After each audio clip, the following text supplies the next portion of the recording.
All right. Well, thanks, Jeremy. Appreciate it. Would like to take an opportunity to welcome everyone to the Jackson-Josephine County Small Woodlands Association webinar this evening, titled Options for Prescribed Fire on Private Lands in Oregon. We're fortunate to have Chris Adlam join us tonight and lead the show. I've been fortunate to be in the field with Chris and appreciate his knowledge of our region. And I think he's going to be a real asset for us in the region. Great to have a new OSU Extension fire specialist focused on our neck of the woods. And I think it's going to be great having him around. Again, my name is George McKinley and I'm president of the Jackson-Josephine Small Woodlands Association. I'd like to thank everyone for attending. And would also like to introduce our host from Corvallis, Jeremy Felty, Assistant Director of the Oregon Small Woodlands Association, of which we are a chapter. And Jeremy deserves a lot of kudos for pulling off week after week here these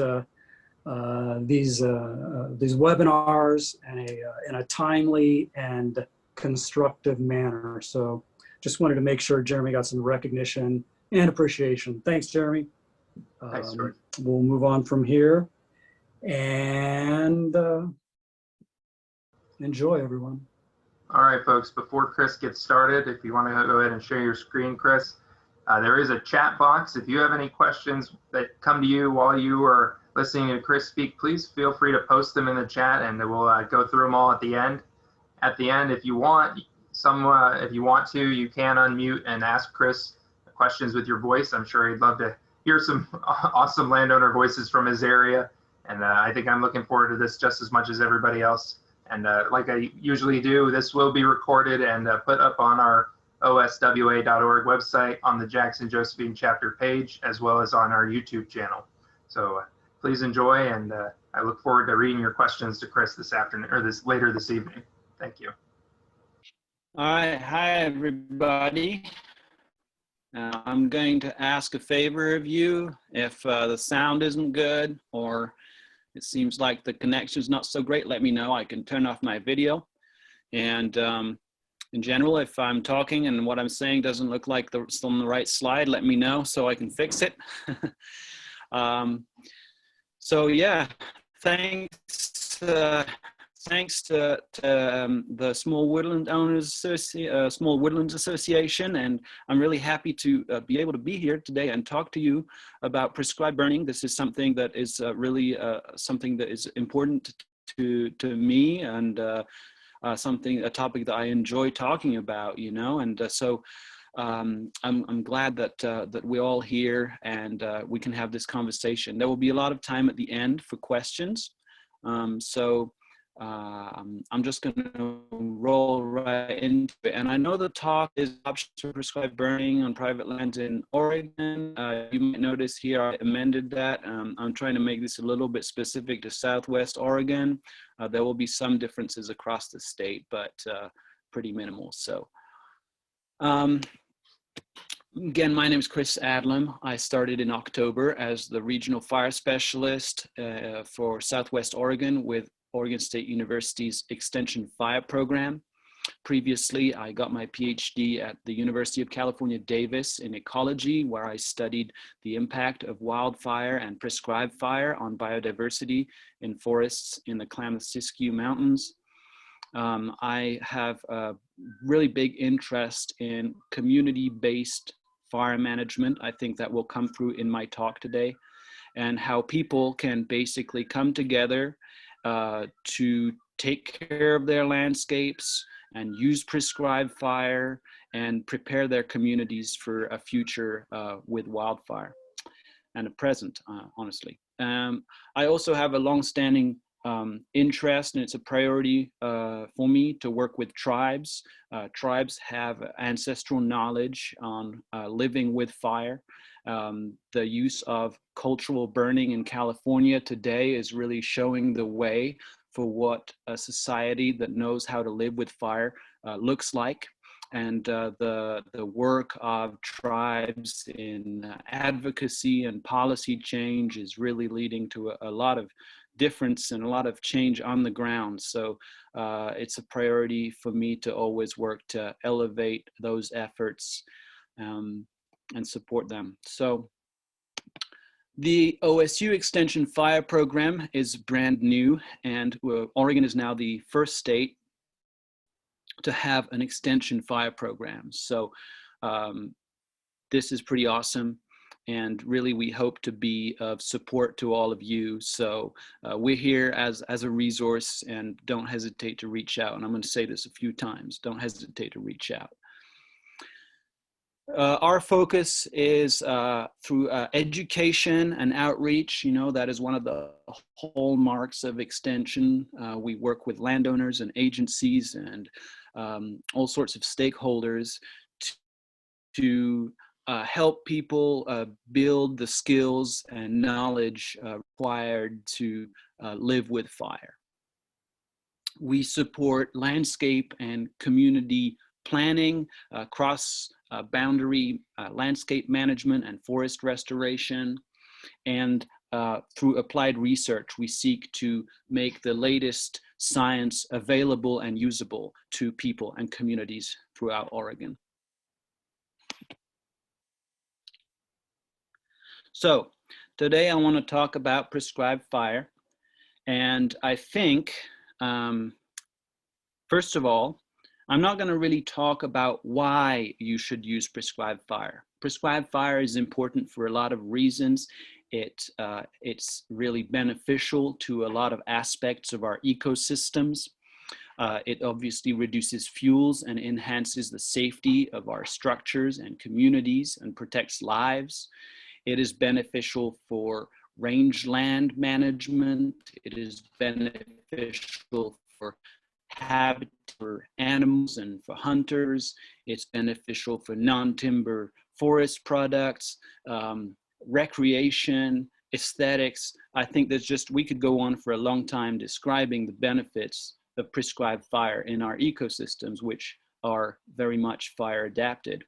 But I'm not really going to talk about that. I could definitely talk about it for a long time. But today, the real objective is to talk about how we can get fire on private lands.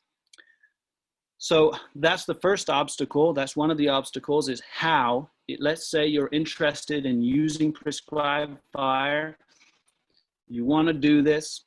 How can you get it to happen? How can you get prescribed fire on your land?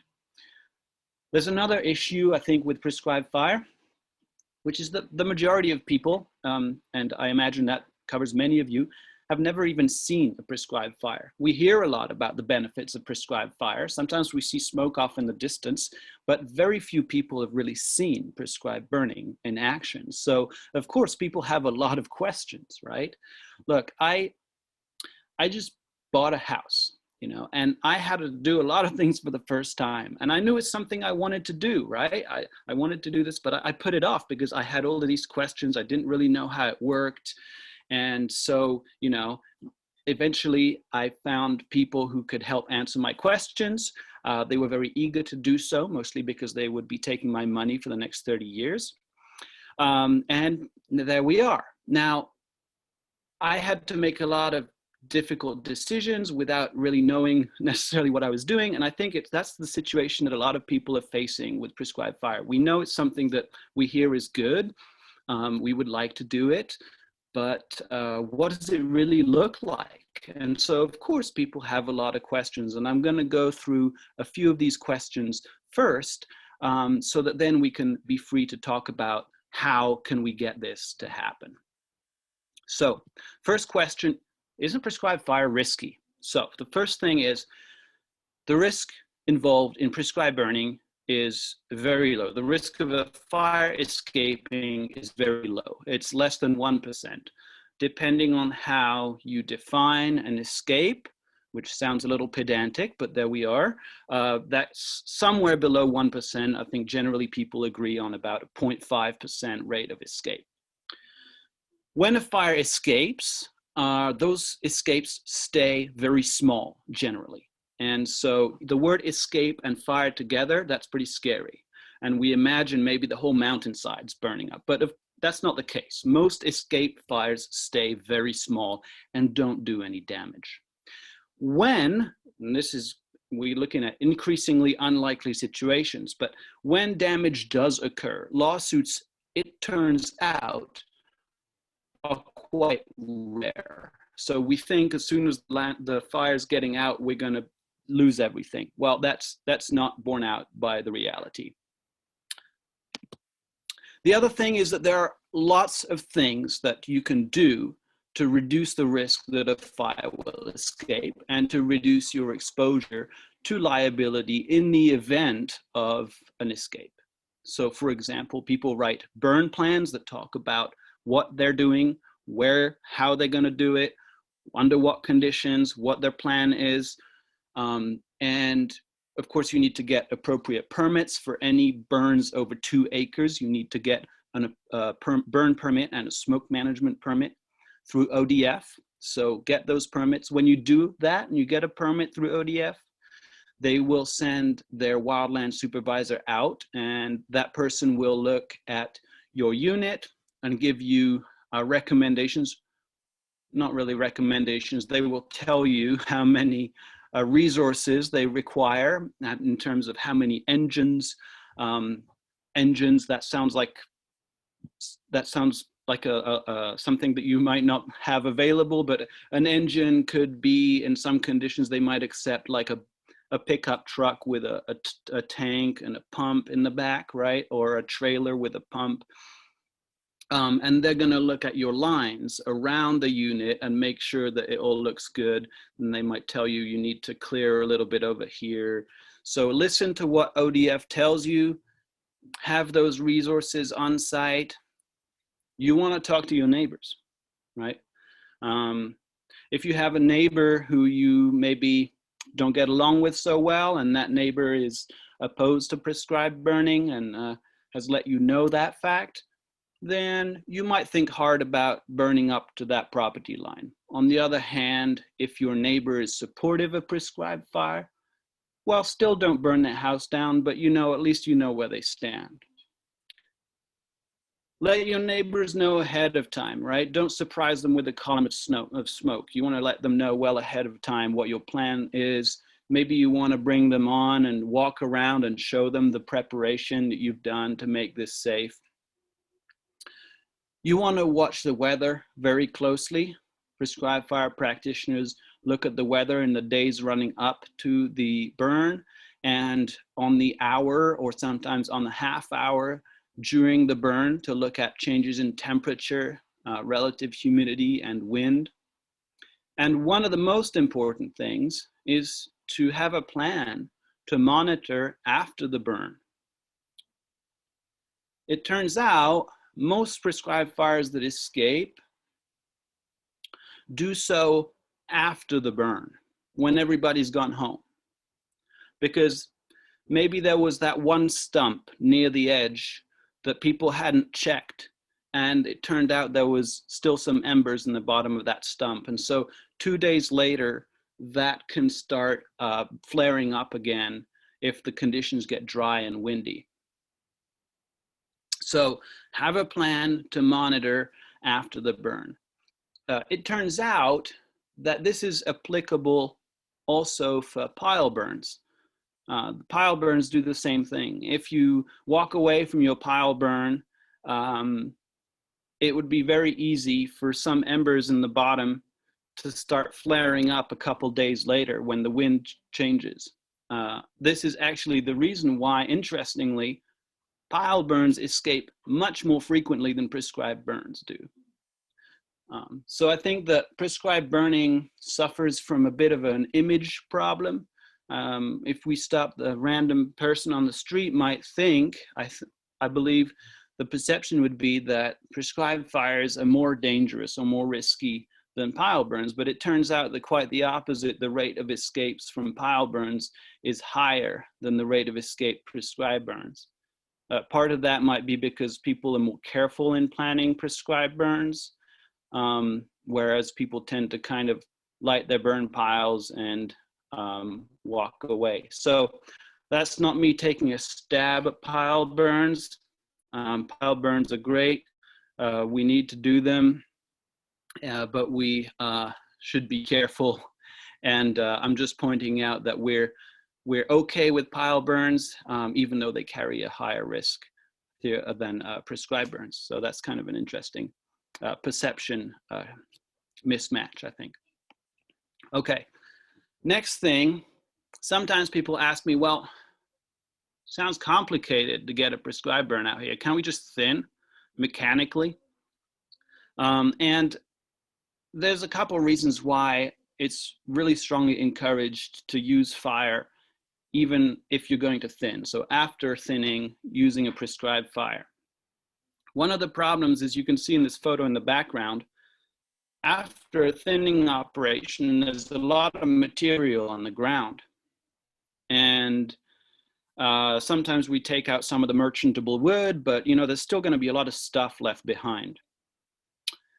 And so in fact, if this area burned during the wildfire season, that fire might be just as hot or even hotter than if no thinning had taken place. That's why in this photo, you can see they're doing a prescribed burn a couple years after that thinning. This is a quote from a recent study that says, "One of the main problems with only thinning forests to reduce fuels is that it can often leave residues, actually increasing surface fuels.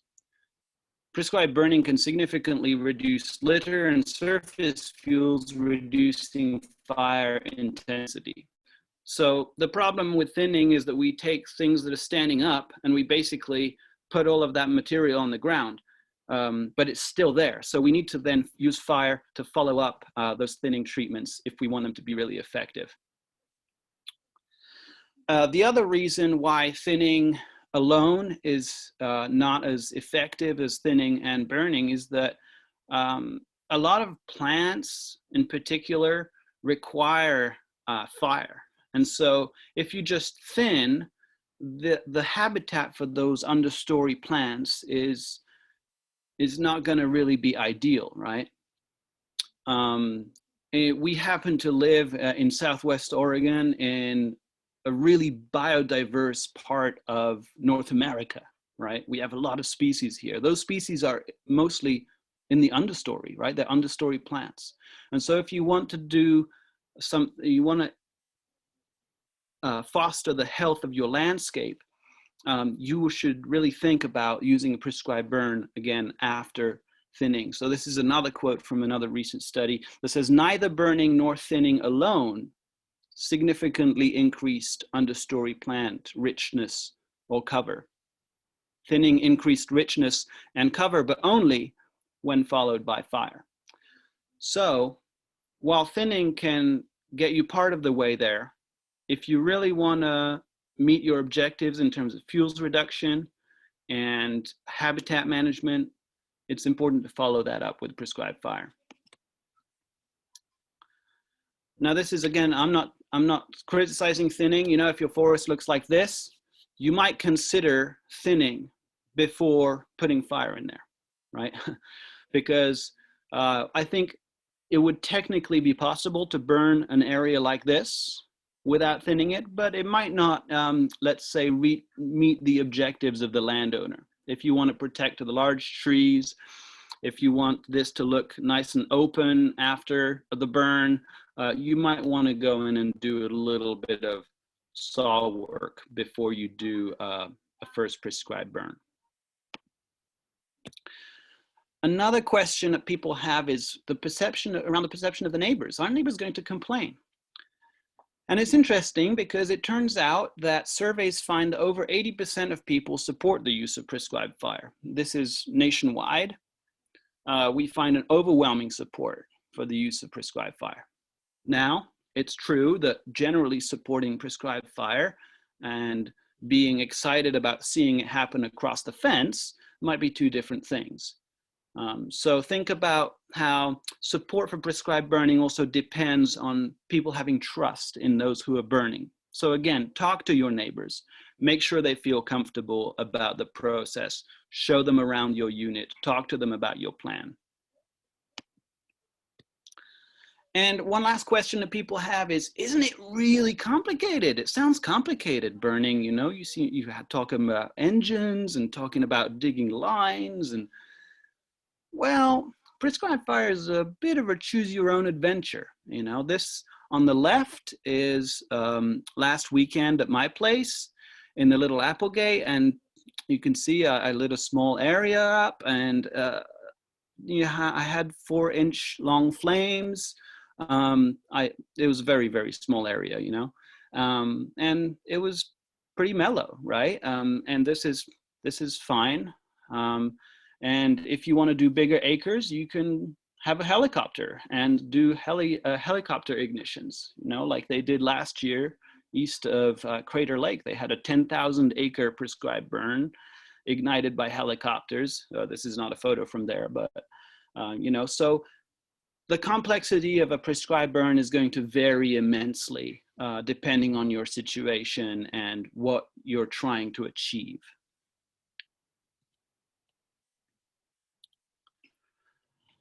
So now we get to the question of how can you get prescribed burn on your land?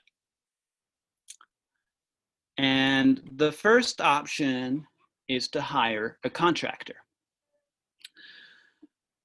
We happen to have some great contractors in the Southwest. Not very many of them, but those that we have are really experienced people. When they come and do a burn on your land, they take on the liability. It's in the contract. They have insurance. You should, of course, do your due diligence and check that they have their insurance. Like I said, they're highly experienced. They've been doing this for, you know, a long time. They have all the equipment and the personnel needed. So basically, you don't have to do anything. The cons are, well, it's going to cost quite a bit. We'll talk about that on the next slide. The availability. So you might end up kind of on a wait list. It depends, but they're under quite high demand. And lastly, it's not really going to work out for small areas. Because if a contractor is going to come out and they're going to bring their engines out and they're going to do all of this work, at some point, there's kind of a minimum cost, right? And so I talked to one of our local contractors, Grayback Forestry, and so they told me that their minimum is basically they charge for 20 acres minimum. So if you want to burn 3 acres, you're still going to be charged for 20 acres because they're still going to have to bring out the same number of resources. So if you want to just burn a little bit in your, you know, defensible space, it's probably not going to be a very interesting option for you. So how much does it cost to hire a contractor? Again, these are some numbers from Grayback Forestry. And they told me this, they charge 60 to 90 cents per foot for digging line. So I said this a few times, digging line, and just so that, you know, to be clear, when you have a burn unit, you want to take advantage as much as possible of existing roads and other features that will naturally serve as a fire break. But if you don't have that, you're going to have to dig at a fire break, a fire line that's going to be about 2 feet wide. And they'll scrape it down to mineral soil. Occasionally, you might have to widen that by clearing vegetation right along that line so that the flame lengths are low on the edge of the unit. So that's what that's going to fetch you, is about 60 to 90 cents per foot. Next, for writing the burn plan, that's going to cost about $1,000 to $1,500, and implementing the burn is going to cost $400 to $500 per acre. So for example, if you have a 20-acre unit and about half of it is, there's already a road, let's say, on about half of it, so you have to dig line along the other side, which is about 1,800 feet. And this is about medium complexity. I picked numbers kind of right in the middle of the range that they gave me. This is going to fetch you about $12,000 for a 20-acre burn.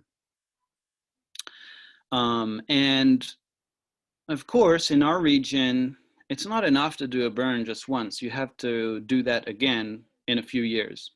How long will depend on the ecosystem, but generally if you have a forested area, a dryish forest, I would say that you wouldn't want to go much past 10 years if you really want to have a good fire return interval. So if you think about that cost, you know, and then you think about the fact that it's going to have to be repeated in 10 years, it adds up. Now, if you're able to get funding through a grant, for example, that can help. And we'll talk about that on the next slide. Option 2 is getting help from agencies. There are a few situations in which you might be able to have a federal agency, BLM or Forest Service, come and burn on your land. Basically, that's the case if you have, your property is adjacent to federal land. So if your neighbor is BLM and you have, you know, I don't know, 40+ acres, and you contact your local BLM office and say, hey, I want to do a burn right across from you guys' side onto my property, they could be interested in that. That has happened in the Southwest. And this is something that federal agencies really want to do. They understand that the most effective fuel treatments are the ones that are going to be near people, right? And if you're going to do a lot of work on your side of the fence, they don't want their side of the fence to look bad in comparison, right? So they're really excited about working with people if they can get that commitment from the neighboring landowners. So, you know, if your property is right up against BLM land and Forest Service, get in touch and see if they would be interested in doing a cross-boundary burn. It might be a long shot, but if you have a connection to your local fire department, they might be interested in putting on a training burn. Like I said, not all fire departments will be interested in that, so it might be a bit of a long shot, but if you have that relationship already, it might be worth checking. Generally speaking, agencies are going to be useful for technical assistance and funding. Other than, like I said, if you are neighbors with a federal agency, there's not very many situations in which you can get these agencies to come and burn on your land. That might change in the future. Part of that is these agencies are kind of concerned about the liability issue. So if we make changes to how liability works, there might be a situation in the future where, for example, ODF might help you with a burn, but right now they don't want to have anything to do with that. Some programs you can turn to for assistance are the U.S. Fish and Wildlife Service's Partners for Fish and Wildlife program. They can help you with technical assistance on how to plan a burn that will maximize benefits for wildlife. The NRCS is EQIP program. That's the Natural Resource Conservation Service. The EQIP program funds fuels reduction and shaded fuel breaks, which could be a precursor to doing a burn. And hopefully starting next year, they will be able to fund prescribed fire directly. They can't right now because of some administrative hang up, but that's something that the fire program is working with NRCS with to change that so that in the future they can directly fund prescribed burns. ODF will fund sometimes fuels reduction, and they send someone out to look at your property and give you advice. So there's stewardship forester. You might reach out to the stewardship forester, for example, for technical advice. And lastly, OSU Extension, right? I mean, like I said, reach out. If you are interested in prescribed fire, you know, your local OSU office has a fire specialist in Southwest Oregon, that's me. And of course, my colleagues, Max Bennett and Kara Baylog, who have, I think, been very helpful in the past. And we're all here to give you advice and help you get connected with resources on forestry and fire-related issues. So the pros and cons of getting help from agencies are basically the pros is if it works out, you don't have to do anything. There might be some liability protection, like the agency might take on the liability, maybe not. And on the cons side, well, it might be a long shot, especially if you're not, like I said, neighbors with a federal agency. And you might be put on a wait list, or it might take a long time for the planning process to clear. So the next option is to do it yourself. That's right, you can do it yourself. I think that a lot of people listening right now might not feel comfortable with that idea. So if you're not comfortable with doing it yourself, I think that's a feeling you should pay attention to. To be able to do it yourself, you probably should already have a good amount of fire experience. And also your land will have to be ready to receive a prescribed burn. So these photos right here on the right are from the property of Rich Fairbanks, whom I believe is maybe on this call even, and has been involved with this group in the past. And Rich is a retired wildland firefighter. And he's also done work for many years on his property to increase the height to the crown of these trees and clear the forest, so that now when he lights a fire, it's very, very low intensity. You can see the photo on the top. The black area stops right there at a deer trail. So that's how low intensity this is. You can light off of a deer trail and it will creep down and just clean out the pine needles. And so that's accessible to people who have the experience, and like I said, have done a little bit of work in the forest. And by doing a little bit at a time, you can cover quite some ground. If you just wait till you have a nice warm day in the spring, and right about now in March or April, you can do little areas a bit at a time and eventually cover all of your property maybe.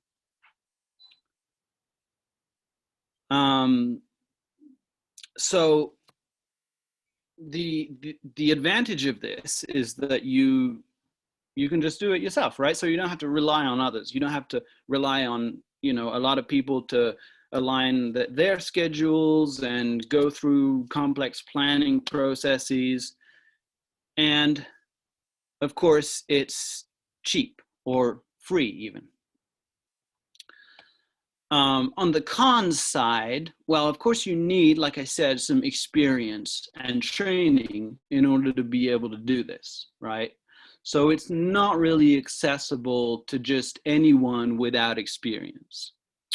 You might need help from other people, all right? It might take a group of folks, with hand tools and such. So you might need help from your friends and family. I put that in cons, but now that I say it, that could be a good thing, right? I mean, it could be just getting together with your neighbors and your family and having a good time too. But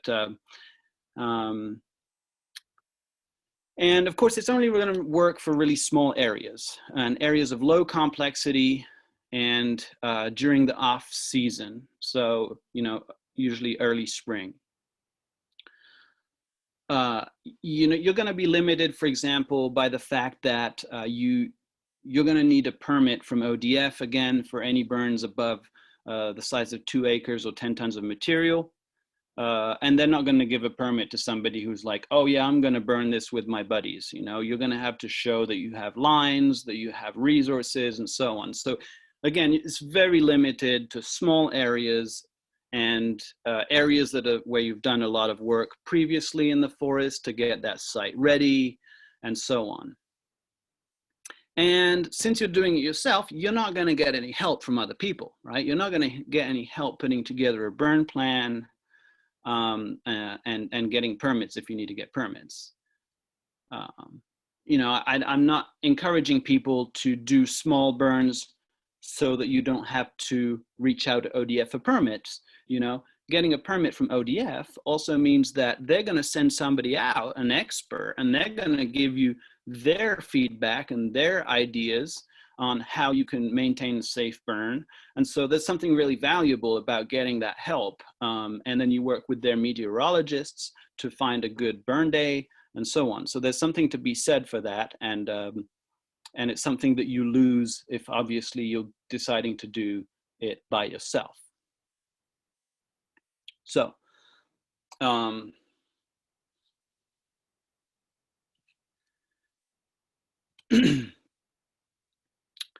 option number 4 is taking it to the next level and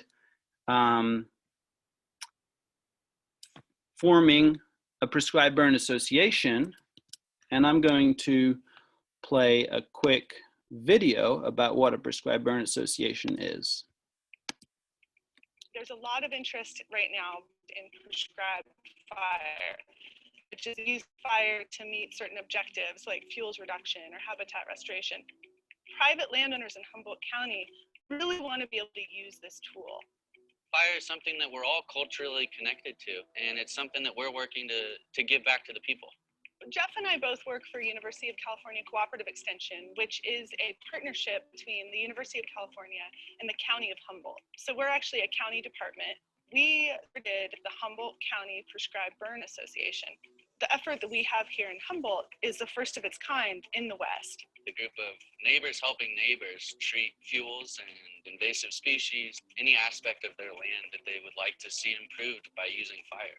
This is pretty much unheard of in the Western United States. Prescribed fire is mostly used by government agencies who have fire programs, and the landowner's been largely left out. The fires have gotten bigger, hotter, more damaging, more dangerous. We're not really going to put out all the fires. We're going to have to live with fire. The idea that you could have a rural property and fire could go through and not really damage what is important to you. That's the goal, and everybody's trying to get there.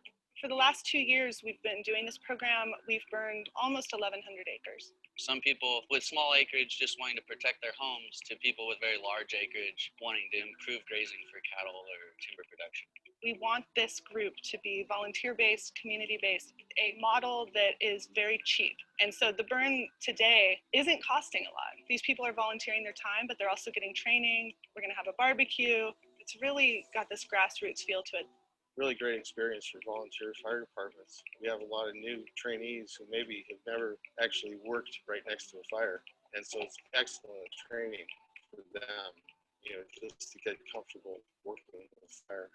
I think we are building community, and we're using fire that's usually so scary. We're using it as this really positive, synergistic thing. But what I love about the community aspect of the Prescribed Burn Association, these general groups from different sides of the community, cattlemen and dairymen, the marijuana growing community, traditional agriculturalists, the environmental community are gaining patience for each other. They're able to sit and have coffee, at the beginning before a burn. It opens the door for good, honest, healthy communication between different groups that otherwise wouldn't be happening.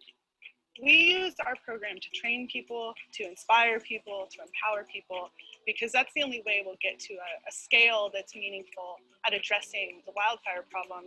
It's a tool, and we all have a right to use it as Californians. Now we're seeing other parts of California latching on the idea and trying to do the same thing, which is really exciting. This is allowing people to get together and help each other out. It's great. So the story behind that is that for years, our ranchers in the Midwest in particular have been getting together and sharing equipment and knowledge to be able to burn their rangelands. And it's very successful.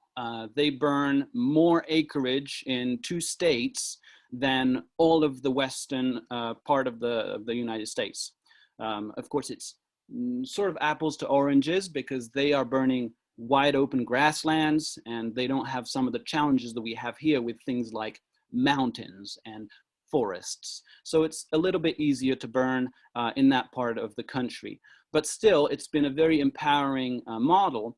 And so these folks from Humboldt County went over there, went to Nebraska, and learned about how they were getting organized. And they started the first Prescribed Burn Association in California in 2017. And so this is a model of neighbors helping neighbors, sharing equipment, skills, and labor with support from federal and state agencies and local fire departments, as you saw in the video.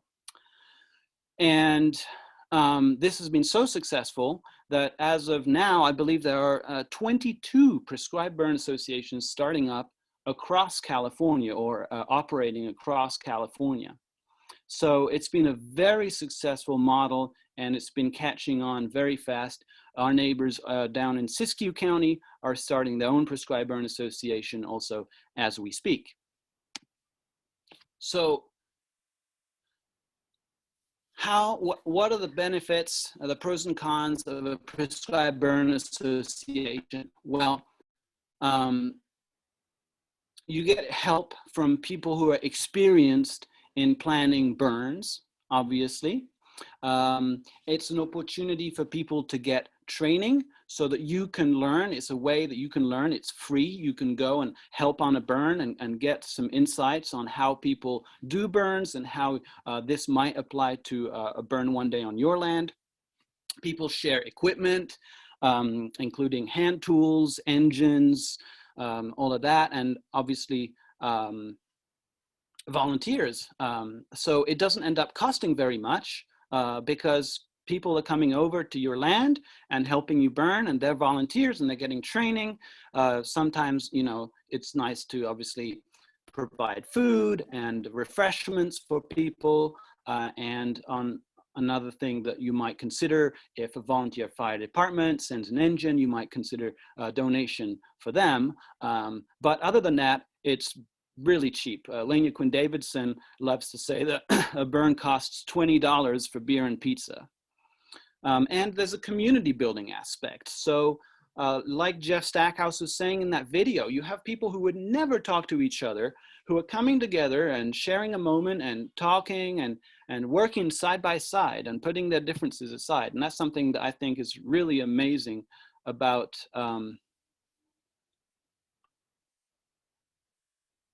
prescribed burn associations. Some of the cons are that the liability is still on you as the landowner, but that's kind of how prescribed burning works in general, unless you decide to hire a contractor. There might be a wait time. So these prescribed burn associations obviously have finite capacity. And the other thing is there might not be one in your area yet, obviously. So prescribed burn associations in Oregon, where are we at? First, when I created this presentation, I was thinking there are no prescribed burn associations in Oregon. But then, you know, I reflected, and actually that's not quite true. Although they don't call themselves a prescribed burn association, the rangeland producers in Douglas County burn thousands of acres every year. Between 4,000 and 7,000 acres, and that's a figure that is down from 20,000 acres that they used to burn annually. And it's very much a similar model. They come together, they work together, and so that's one place in Oregon where we can see, I would say, it's, to me, the most vibrant example of a fire culture in Oregon, if we exclude indigenous cultures, you know, like people grow up in Douglas County with fire, and it's a whole culture that they have there. So that's something I want to shout out to them. It was not fair of me to initially think we don't have such a thing as a PBA yet in Oregon. They've had basically a PBA for a very long time. But for the rest of us down in Jackson, Josephine County, for example, what's the situation here? Well, the situation is that it's up to all of us. Could there be a prescribed burn association in the road basin? There could be. There could be one very soon. All it takes is a commitment by neighbors to come together and just do it, right? And currently, there is an effort by a number of folks, including some experienced wildland firefighters, retired fire professionals, and landowners to begin a prescribed burn association in the Applegate Valley, and more broadly. And so I think that very soon we could see something like what we just saw in that video about Humboldt County. But that question mark at the end of my question there, that's you, that's us. We can make this happen. So that's the thought. So those are the options for prescribed burning on private lands in Oregon right now. And again, I'm going to say this again, please reach out to me for opportunities, for example, to observe a burn. There will be chances this spring to go onto burns on private lands and federal lands in Jackson and Josephine counties, to observe a burn with experienced fire professionals and practitioners to answer all of your questions.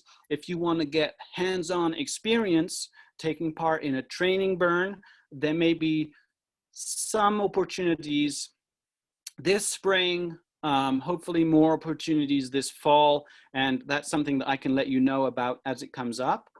And lastly, also let me know if you are interested in hosting a training burn in the style of a prescribed burn association, like we saw in that video. So as I end my presentation, I will say this is a great time to think about prescribed burns and how they could apply to you. We have some legislative changes in the works right now in the state of Oregon that are going to make prescribed burning more available to people. And there's also an influx of funding from the state and federal governments for the use of prescribed fire. And so I think that we can anticipate increased support for prescribed burning in the near future. So it's a good time to start thinking about how we can get more of this on our private lands.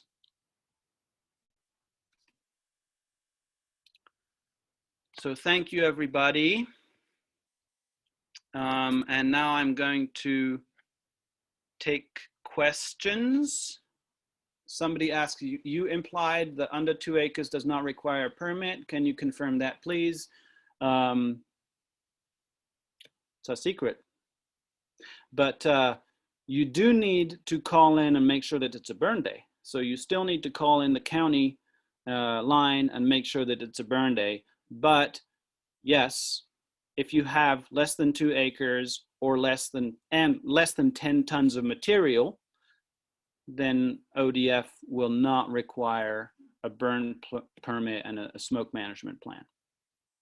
But be careful, because I do have a neighbor who was doing a less than 2 acre burn. It got away, and he had to call ODF, and so they charged him $14,000 for suppression costs. So even a small burn doesn't mean that, you still have to be careful, right? But if you have, say, an area where there's a road going all the way around it, like I have at my place, I have a sort of loop road, and there's this island in the middle. That's, pretty safe in the spring, right? If you have a pasture and there's a big patch of blackberries in the middle, you can burn that while the grass is green. It's very safe. And no, you don't need a permit to do that. What am I seeing else?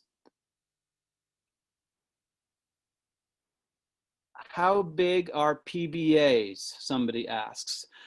This is a conversation that people have to have when they start a PBA. Essentially, you know, Humboldt County, for example, is a pretty big area. You know, it's a pretty big county, you know.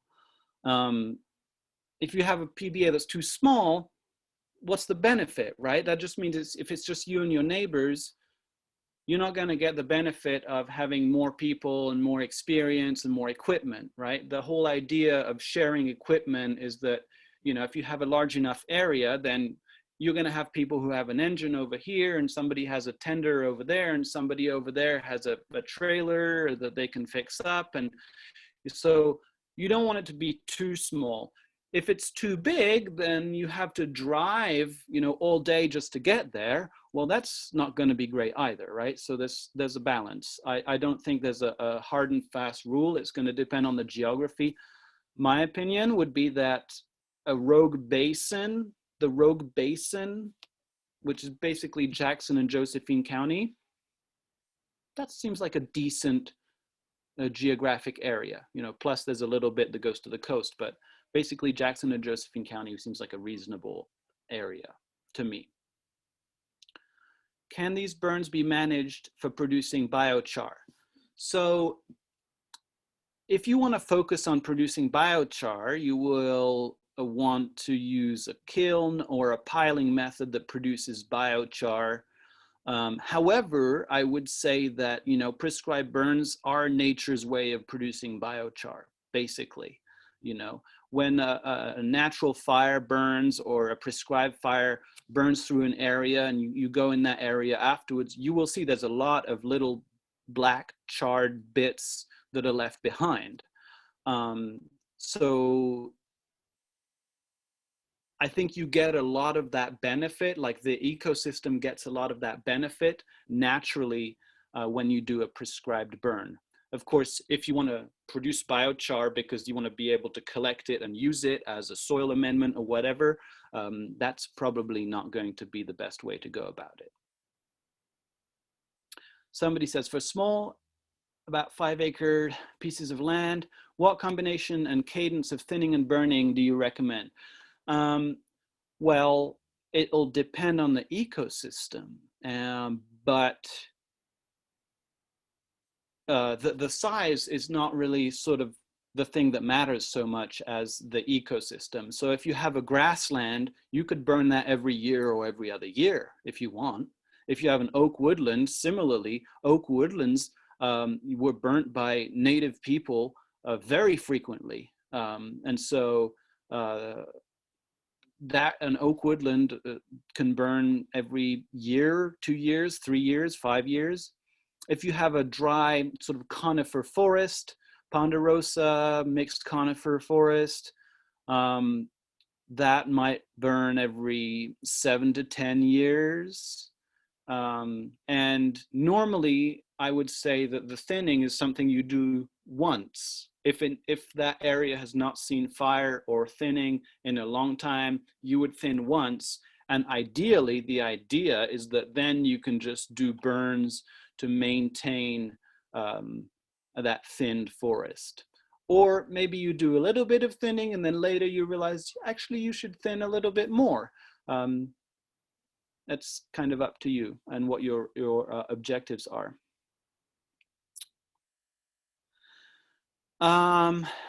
Valerie says, you mentioned legislative changes. Do any of them have to do with smoke regulations? This is a big barrier to burning. Well,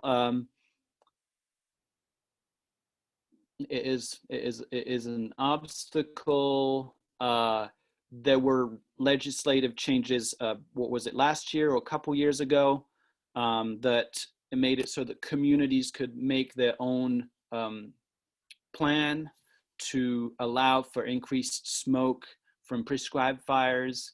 I'm not aware of any upcoming changes on smoke regulations at this point.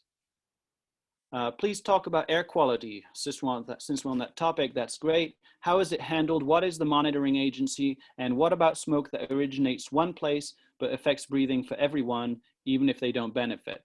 Great question. So if you do a burn, and you get a permit through ODF, part of that is a smoke management permit. So they will put you in touch with their office. They have a whole office of people whose job it is to just deal with smoke, and they will help work with you to find a day when the wind will lead to that smoke dispersing instead of hugging the ground and affecting people, right? So that's something that's really valuable, is that we have knowledge, right, about the weather conditions that are going to lead to lessened smoke impacts. And so working with folks at ODF will help you to identify what would be a good burn day to not affect communities. And the point that, you know, a prescribed burn is, you know, you're burning your place, great, but that smoke is affecting everyone else. That's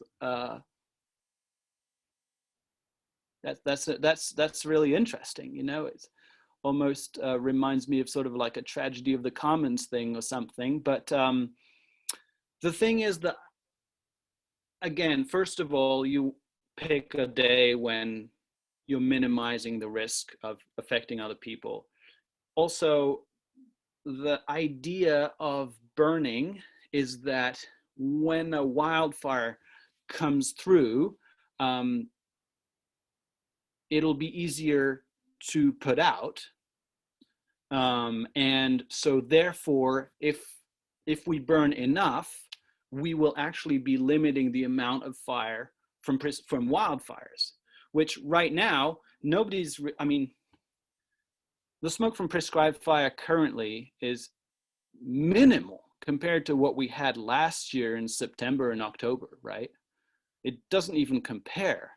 And studies have shown that the smoke from wildfires is more toxic than the smoke from prescribed fires because of the difference in intensity, and, you know, especially if, unfortunately, it's homes and structures that are burning. So it's something we cannot get rid of, the smoke.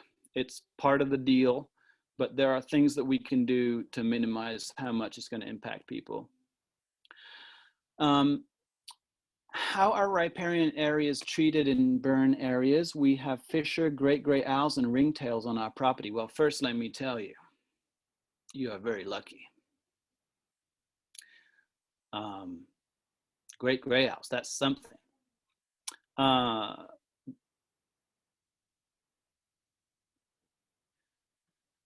That's, you know, riparian areas are a bit of an enigma when it comes to fire, you know, and there's an active debate on what the role of fire is in riparian areas. So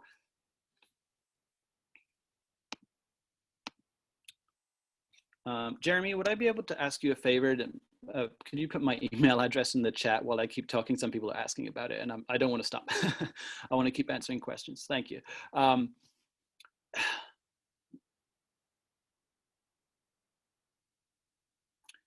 I think that, yeah, that's a tricky question, and you're going to get different answers from different people when it comes to riparian areas.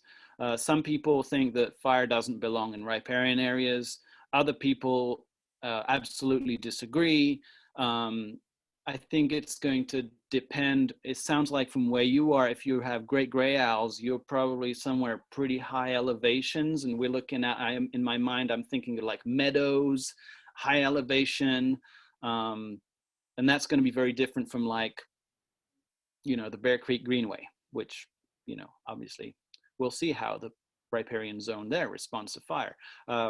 Generally speaking, we don't want to cause riparian zones to lose their tree cover, but an understory burn maybe has its place. I think that's the subject of just, you want to spend a lot of time in that riparian area, look at what species are there, and just think about what their adaptations are to fire, and think about how fire would behave in that riparian zone. I don't think there's a blanket answer for that.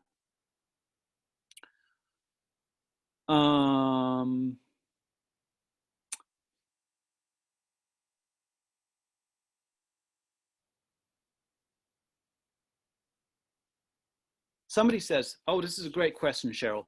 To be clear, large woody debris and ladder fuel shrubs should be removed prior to a prescribed fire. Thank you for that question. That's a great question. And the answer is mostly no, but it depends. You don't really want to remove large woody debris. That's very important for wildlife, right? And there are ways that we can do prescribed burns that preserves large woody debris. A prescribed fire doesn't necessarily burn up everything. That's not the goal. If you choose your weather conditions right, like if you burn now in the spring and there's been some rain recently, that wood is acting like a sponge. And so it's still all wet inside. If you have big down trunks, they're still all wet inside. So you can burn the pine needles, you can burn the oak litter, you can burn the grass. That stuff will dry out really fast. So you can burn that and it'll leave behind the large woody debris that is so important to wildlife. So that's something that it's really fascinating how people can look at the weather conditions and burn under different weather conditions and following precipitation or before precipitation, and it'll totally affect the outcome of that burn. And so that's how skilled prescribed fire practitioners can really burn an area but preserve a certain amount of shrubs or preserve a certain amount of dried woody debris, preserve snags. We don't want our snags all falling over. They're also very important for wildlife. If you have an acorn woodpecker granary tree, you don't want to burn that down, right? So we can make sure we're not losing these important wildlife structures by choosing the right weather conditions to burn. When it comes to ladder fuels, that depends. It depends how much ladder fuels you have. It depends what your objectives are. It depends how okay you are with small patches of trees burning up. It might be acceptable. If you have good control lines, you might accept a certain level of tree mortality. After all, you want to thin, right? So if you have some fuel ladders and you end up losing a couple of trees, just because a couple of trees are going to torch over here doesn't mean the whole forest is going to go. You know, that's, again, people monitor the conditions under which they burn to make sure that the trees that are there have a high enough moisture content that it's going to be very hard for a fire to just, you know, carry through the forest canopy, right? We typically do not burn under weather conditions where a crown fire is even possible. But killing a tree here or there because you left the ladder fuels might be fine. It depends on what your objectives are and what you want your land to look like afterwards.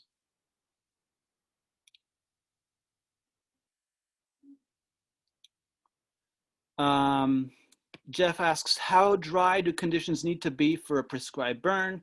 Today, conditions seem too wet. Hard to see how a controlled burn could even be lit. That's good.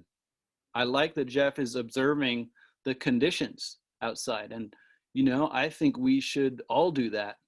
Observe the conditions. When is it dry?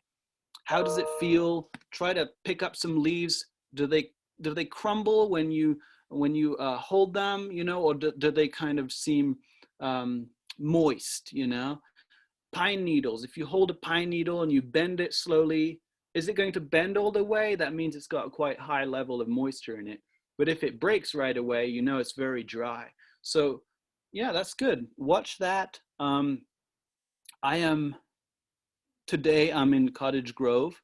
So I can tell you that here, it's very much too wet, yeah. So I don't know what it's like where you are, Jeff, but I think it's great to pay attention like that. And again, if you have a lot of leaf litter and duff, watch that now. Watch when the sun comes back, watch how it dries out. You'll see first just the top layer of leaves will dry out, and you could burn that, and then you'd still have leaf litter because the stuff underneath is still wet, right? If you wait until June and all of those leaves have dried out, you're going to have a different fire, right? So paying attention to what's wet and what's dry, I think that's a really good way to learn about fire, potential fire behavior. And yeah, that's great. I don't see any more questions, and so I'm wondering if anybody, if you want to unmute yourself and ask any more questions, that's fine too.